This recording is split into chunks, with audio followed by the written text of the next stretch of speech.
Olá pessoal, sou o Diego Matos, sou curador e pesquisador em artes visuais, professor também na área, tenho mestrado e doutorado pela FAUSP e atuo muito recentemente vinculado à trajetória do artista brasileiro Cildo Meirelles.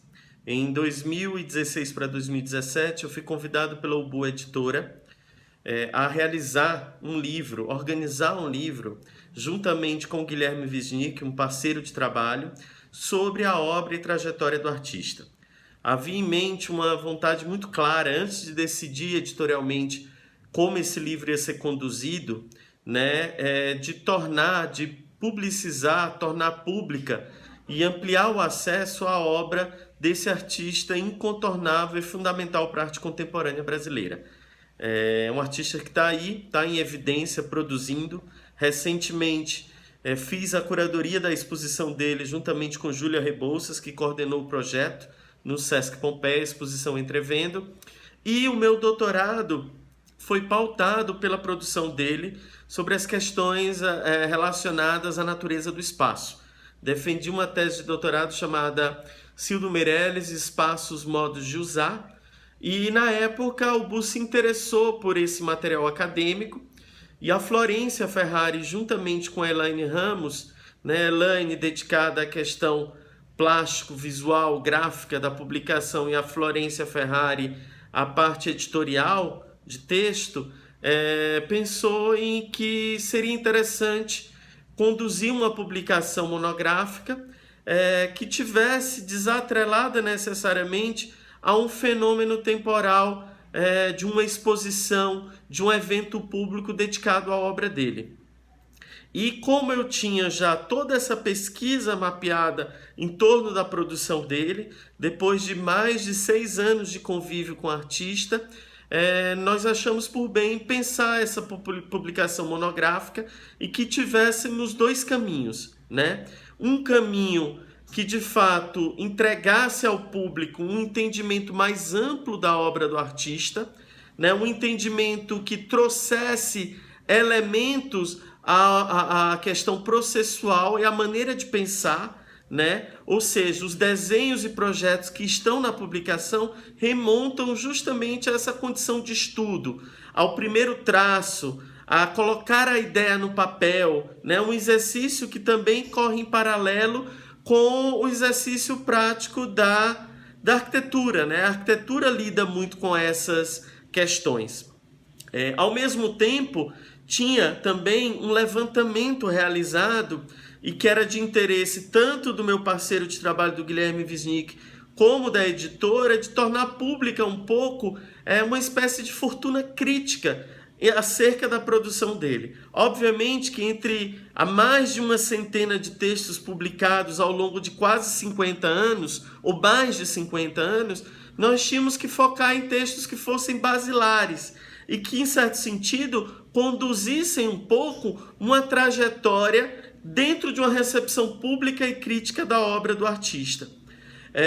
Com isso, nós selecionamos 13 textos, se eu não me engano, um pouco mais, um pouco menos, compondo esse conjunto que está na segunda metade do livro. Se a primeira metade apresenta grande parte das instalações, trabalhos objetuais do artista, focando no início do projeto, na ideia, na sedimentação de estudo até o momento de sua realização e colocando evidência que o Cildo trabalha muito nesse intervalo de tempo, uma espécie de lapso de tempo, de um momento dentre a concepção, o primeiro lampejo ou a primeira ideia de concepção da obra e o ano de sua realização. E isso fica muito evidente nessa trajetória quase que didática e temática também da obra dele, entrelaçada pela apresentação desses trabalhos.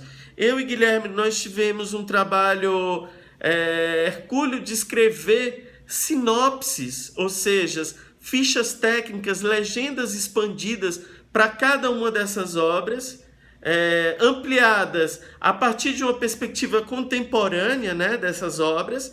Ao mesmo tempo, promovemos essa seleção de textos na segunda metade do livro. E isso intercalada com um jogo, uma composição gráfica a partir dos acervos do artista, ou seja, de uma série de fontes primárias. Durante o ano de fins de 2016 e o ano de 2017, nós viajamos para o Rio,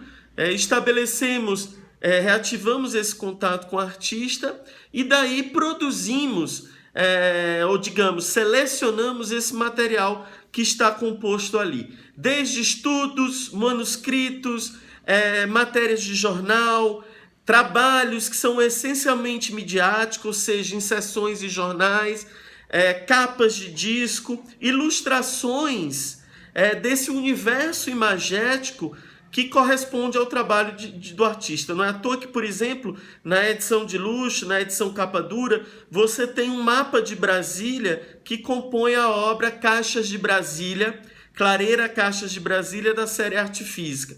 Então você consegue ter, a partir dessa publicação, ou da ideia introdutória de estudo, uma leitura dos primeiros trabalhos do artista, de meados dos anos 60, até trabalhos dos anos 2000, né? Um artista que começou a trabalhar ali em meados dos anos 60 e continua plenamente ativo, né, e vigoroso em sua produção, reativando inclusive projetos que estão ali nos anos 70, por exemplo, e trazendo eles, enfim, requalificando-os para o contexto contemporâneo. O livro é trilingüe, então ao final do livro, por exemplo, você tem uma composição em que você identifica por cor os textos a partir de cada uma dessas 3 línguas. Na seleção de textos, priorizamos publicações que estavam esgotadas, publicações que só circularam internacionalmente, ou seja, textos que só circularam em contextos internacionais, em catálogos pouco acessados. Trouxemos também a primeira, como marco simbólico, a primeira publicação, o primeiro texto crítico sobre a obra do Cildo, produzido pelo crítico mais longevo da obra dele, que é o Frederico Moraes. Ao mesmo tempo, você tem um passeio pela crítica brasileira basilar, como, por exemplo, o texto que vai reconfigurar a produção do Cildo para os anos 2000, do Moacir dos Anjos, 2 leituras notáveis, uma dos anos 90 da Lisete Lanhado e uma outra da Sueli Ronick nos anos 2000, Sônia Salstein, e também, obviamente, o primeiro texto a ser publicado em livro sobre a obra do Cildo, que é o ensaio crítico do Ronaldo Brito, que inaugura a publicação da Funarte, que é o primeiro livro publicado do Cildo, também esgotado. E, com o passar do tempo, no fim, vem um ensaio que remonta a essa minha tese de doutorado. Eu vim acompanhando a produção do Cildo e eu extraí esse trecho como parte dessa publicação, como fechamento dessa publicação. Tanto eu como o Guilherme temos uma relação interessante com o artista, uma proximidade que só foi intensificada ainda mais com a publicação desse livro. Guilherme, por exemplo, havia feito a curadoria e o acompanhamento do projeto Rio Oir para o Itaú Cultural, na ocupação do Itaú Cultural. Cildo também tinha participado da Bienal de Arquitetura, em que o Guilherme foi curador em 2013, e eu, da minha parte, havia acompanhado o projeto Abaju do Cildo para a Bienal de São Paulo em 2010, né, quando ele retorna a exibir uma grande instalação inédita no Brasil. Ele volta a exibir isso, ao mesmo tempo tendo produzido essa tese sobre a obra dele. Então a gente juntou forças, né, e com um exímio e preciso projeto gráfico de Elaine Ramos e a editoria magistral de Florência Ferrari, conseguimos conceber esse livro, Cildo, Estudos, Espaço, Tempo. Ele está ainda disponível pela Boa Editora, né? É um livro que eu acho que aí tem um dado interessante, que é um livro monográfico, que está desvinculado a qualquer condicionamento de tempo, como eu já falei aqui para vocês, algo que me parece inédito também no contexto editorial brasileiro, e espero que outras iniciativas do gênero retomem nomes importantes da arte brasileira para que sejam representados editorialmente, né? É isso, espero que vocês gostem dessa publicação, que pode atender desde alunos do ensino universitário, pesquisadores de pós-graduação podem acessar a obra desse artista, até curiosos em geral, ou amantes da arte, aqueles que se interessam pelos condicionantes ou pela importância da arte. Um dado importante para a gente retomar é, por exemplo, a presença de alguns críticos estrangeiros que foram pouco lidos no Brasil.